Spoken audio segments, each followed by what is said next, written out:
Hello everyone, আজকে আমি আপনাদের সাথে শেয়ার করব মোরলা মাছের একটা রেসিপি, যেটা হচ্ছে খুবই সহজে সিম্পলভাবে আপনারা বাড়িতে বানিয়ে নিতে পারবেন।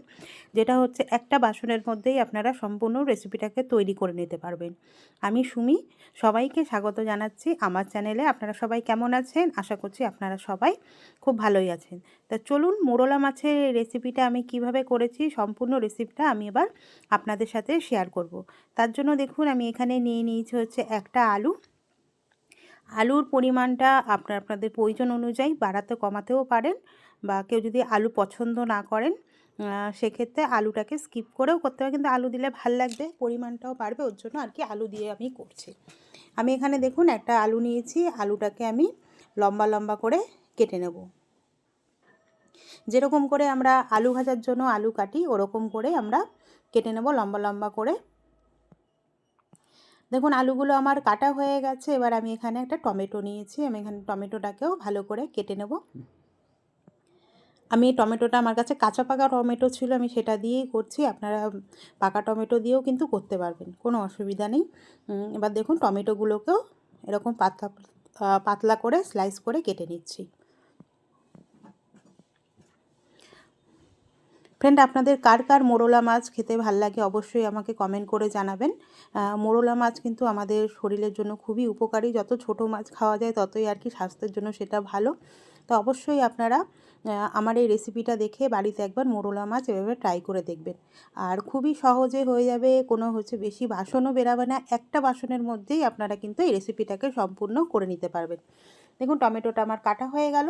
এবার আমি একটা কড়াই নিয়েছি, কড়াইয়ের মধ্যে আলু আর টমেটোটাকে দিয়ে দিলাম। আর তার সাথে আমি নিয়েছি পেঁয়াজ। পেঁয়াজের সাইজ, পেঁয়াজগুলোকে আমি একটু মোটা মোটা স্লাইস করে কাটবো। পেঁয়াজগুলোকে একদম পুরো ফাইন চপ করব না। ফ্রেন্ড, আপনারা কে কোথার থেকে আমার রেসিপিটা দেখছেন অবশ্যই আপনারা আমাকে কমেন্ট করে জানাবেন। আর কেউ যদি আজকে আমার চ্যানেলটাকে নতুন ভিজিট করে থাকেন তো চ্যানেলটাকে অবশ্যই সাবস্ক্রাইব করে দিয়ে পাশে থাকা বেল আইকনটা প্রেস করে দেবেন, যাতে আমি নতুন কোনো ভিডিও ছাড়লে আপনাদের কাছে নোটিফিকেশান পৌঁছে যায়। তো দেখুন আমি পেঁয়াজগুলোকেও মোটা মোটা একটু স্লাইস করে কেটে নিয়েছি। একদম ঝিরিঝিরি করে কাটবেন না, তাহলে পেঁয়াজগুলো মুখে পড়লে ভাল লাগবে, ওর জন্য আমি একটু পেঁয়াজগুলোকে একটু রাফলি মোটা মোটা করেই কেটে নিয়েছি।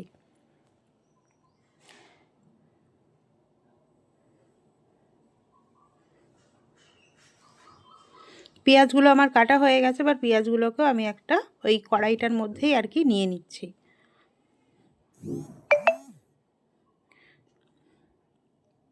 এবার এর মধ্যে আমি কিছুটা দিয়ে দিচ্ছি লঙ্কা কুচি।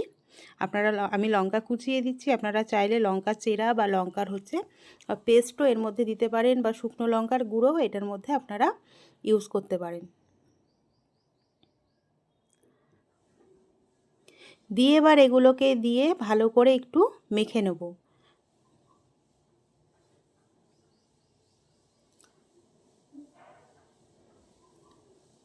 প্রথমে আলু, পেঁয়াজ, টমেটো, কাঁচা লঙ্কা এগুলোকে একটু হাতে দিয়ে ভালো করে আগে মেখে নিচ্ছি।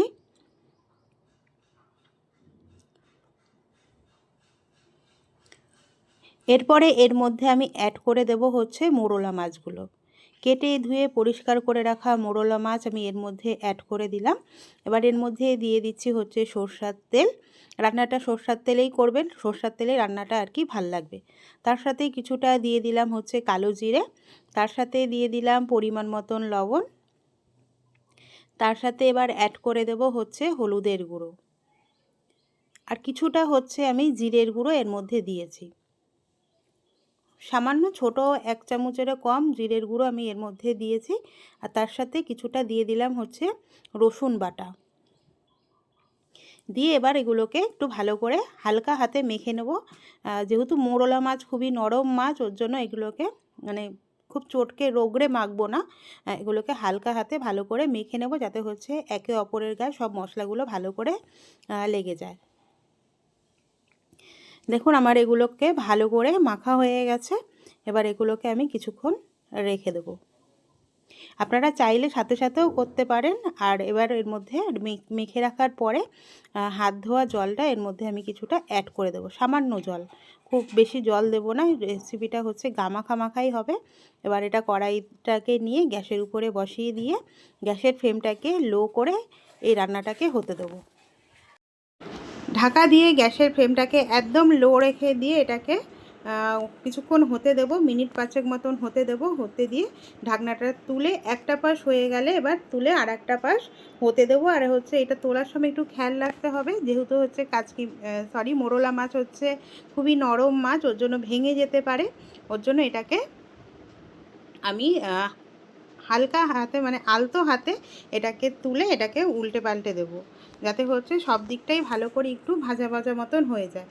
তেলের পরিমাণটা যদি আপনারা চান, আমি খুব বেশি এখানে তেল দিইনি, আপনারা চাইলে একটু তেলের পরিমাণটা বাড়িয়ে দিতে পারেন। খুবই একটা সহজ আর সিম্পল, সবথেকে বড় কথা হচ্ছে চটপট হয়ে যায়। আর একটাই হচ্ছে পাত্রের মধ্যে রেসিপিটা আপনারা তৈরি করে নিতে পারবেন, যেটা হচ্ছে গরম ভাতের সাথে কিন্তু অসাধারণ লাগে আর খুবই হেলদি। আমরা জানি ছোটো মাছ হচ্ছে আমাদের শরীরের জন্য কত ভালো, তাই হচ্ছে এটা না হচ্ছে ডিপ ফ্রাই হয়েছে না কিছু হয়েছে, খুবই একটা হেলদি রেসিপি আর সামান্য তেলেই রেসিপিটা তৈরি হয়ে যায়। তো ফ্রেন্ড, কেমন লাগলো আমার এই রেসিপিটা আপনারা অবশ্যই আমাকে কমেন্ট করে জানাবেন। যদি ভালো লাগে থাকে একটু ফ্রেন্ড অ্যান্ড ফ্যামিলির সাথে রেসিপিটাকে শেয়ার করে দেবেন। আর আপনারা চাইলে এর মধ্যে একটু ধনেপাতা দিয়েও নামানোর আগে একটু ধনেপাতা দিয়েও এটাকে মিক্স করে নামিয়ে নিতে পারেন, বা এমনি এইভাবে পরিবেশন করবেন, দেখবেন অসাধারণ লাগবে। যেটা হচ্ছে খুবই একটা হেলদি আর হচ্ছে একটা টেস্টি রেসিপি। আর এটা পরিবেশন করার সময় উপরে আরেকটু আপনারা সরষের তেল এর মধ্যে অ্যাড করে দিতে পারেন, কেন কাঁচা সরষের তেলের ফ্লেভারটা এর সাথে খুব ভালো যায়। তো ফ্রেন্ড, আজকের মতন আপনাদের থেকে বিদায় নিচ্ছি। সবাই খুব ভালো থাকবেন, সুস্থ থাকবেন। আবার দেখা হবে আপনাদের সাথে নতুন কোনো একটা রেসিপি নিয়ে। থ্যাংক ইউ সবাইকে এতক্ষণ আমার সাথে থাকার জন্য, সম্পূর্ণ রেসিপিটাকে দেখার জন্য। তো চলুন, আজকের মতন আমি আসছি।